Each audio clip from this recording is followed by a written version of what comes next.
Itong mga senador kinwestiyon ang mga nakitang problema sa pagsulong ng turismo sa ating bansa. Alamin natin mga detalye sa pag-uulat ni Bombo Angelo Aganan.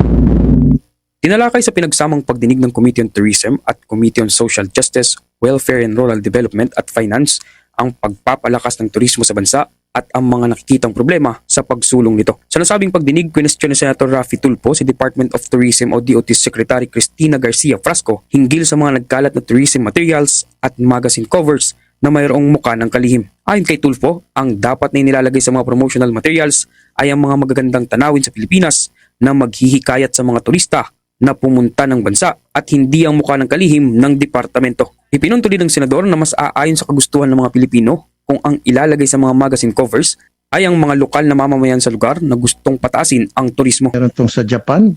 Japan ba ito? Magazine. I think it's a free magazine. Pagkakataon na sana natin na para sumikat tayo sa Japan, yung tourism industry natin. Sa halip, ang nakalagay dito, ikaw ng ikaw, and then yung mga groundbreaking pinapakita natin sa halip na dapat ipapakita natin yung underground river, the 8 wonders of the world. Instead na, sabi ko kanina, personality, ba't di na lang tayo maglalagay ng mga lugar na pwedeng puntahan na para, like I said kanina, for the end time, maingganyo yung mga tao na, sige, pupunta ko, ang ganda niyan. Umalma naman si Tourism Secretary Frasco sa mga naging pagsita ni Tulfo. Pagpapaliwanag ng kalihim, ang mga naturang litrato na ipinakita at tinukoy ng senador ay isang patunay ng kanyang lehitimong pagtatrabaho kung saan kuha man ito mula sa Philippine Experience Program Heritage, Culture and Arts Caravan in Sorsogon sa South Cotabato na naglalayong palakasin ng turismo sa lugar. Dagdag pa ng kalihim, wala umano siyang direktang koneksyon o kinalaman sa mga magazines na ginawang cover ang kanyang mga litrato. Kaugnay nito, sinabi ni Frasco na handa ang Department of Tourism na magbigay ng mga promotional materials na wala ang kanyang imahe kung ito ang makakatulong upang matugunan ang mga pangamba ng publiko. At nilinaw na wala siyang planong tumakbo sa anumang pambansang posisyon sa halalan ng 2028. This is a work photo. I was in Lake Cebu in South Cotabato promoting the Philippine Experience Program. The interpretation or misinterpretation of that, of course, is up to public consumption. But we have all the documentation to prove that my presence there was a legitimate one, and it was to help the destination as far as crafting of tourism packages, tourism circuits, building up of attention for the destination in conjunction with our tourism stakeholders. I have tried to be as present as possible in our destinations and for our stakeholders.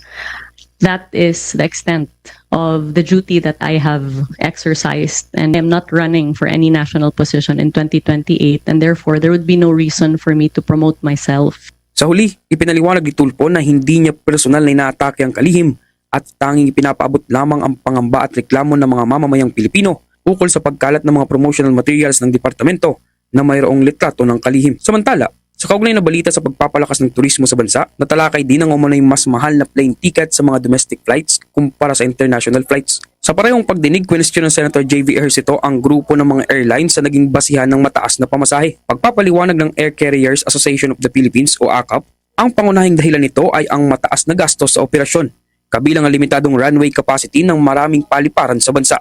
Dahil dito, napipilitan umano ang mga airline na gumamit ng turboprop aircraft na mas mahal patakbuhin kumpara sa mga malalaking jet aircraft na karaniwang ginagamit sa international flights. At yan ang ulat mula dito sa Senado. Ako si Bombo Angelo Aganan, and this is Bombo Radio Philippines, the #1 and most trusted source of news and information.